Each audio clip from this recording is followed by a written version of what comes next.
Hey pal families, it's Mr. Kram with your Wednesday play opportunity. This is for third graders who are currently engaged in a science unit about forces and motion. So I've got here on the board in my lovely handwriting the essential understandings they need to walk away with at the end of this unit. And I want to be very clear on this. All of these concepts are built upon in later grades. So having a really firm understanding of these is going to help them immensely as they move forward into sort of the more nuanced concepts. Real quick, I'll just read them off in case you can't decipher my hieroglyphics. When a force acts upon an object, it will result in a change of speed and direction. Okay? So basically, if I shove something, this pushing force is going to make this object I'm pushing travel faster. Or if I push to the side as it's moving, it's going to change direction. Varying the speed of an object will affect the time it takes for an object to travel. Cars speeding down a highway will go faster than a slower car on that same length of highway. Okay. Earth pulls on all objects. That, of course, is gravity. And then rubbing objects.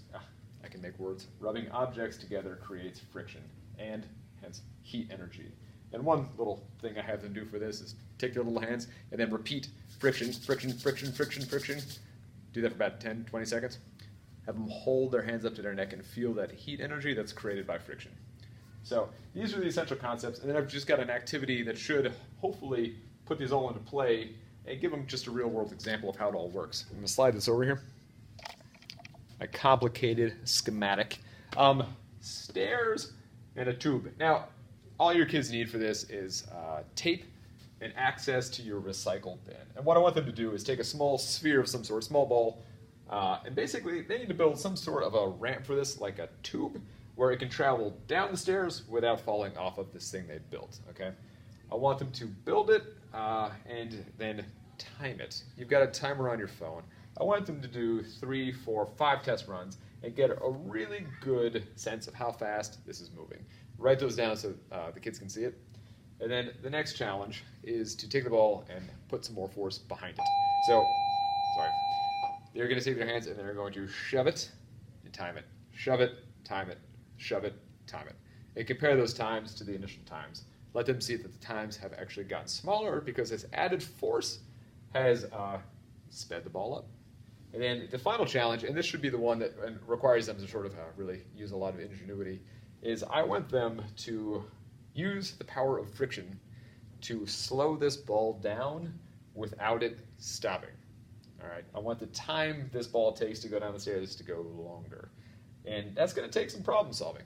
There's a number of ways to do it. In short, basically, they need to take the inside of this tube and make it less smooth. And they can do that a number of ways. In my experience, kids are very good with problem solving these types of things.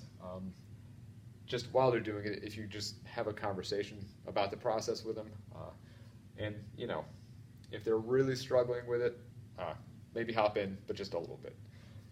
So in short, we're just hammering home some of these really basic concepts about forces and motion. If you don't have stairs, they just need a slope of some kind. I have some stairs going to my basement my third grader will use. But the slope in a front lawn, creating a slope off of a couch, something like that, they just need to build a track. And kids are usually pretty good at problem solving that. So, okay, that's what I got for you this week. If you guys need any other extension activities or anything, I'm just going to slide this over again. It's me, J. Kram at WCPSS.net. I want to make sure as parents you guys are getting what you want in terms of curriculum connections at home. So any feedback you could give is great. And thank you for taking the time to do this with your kids. And have a great Wednesday.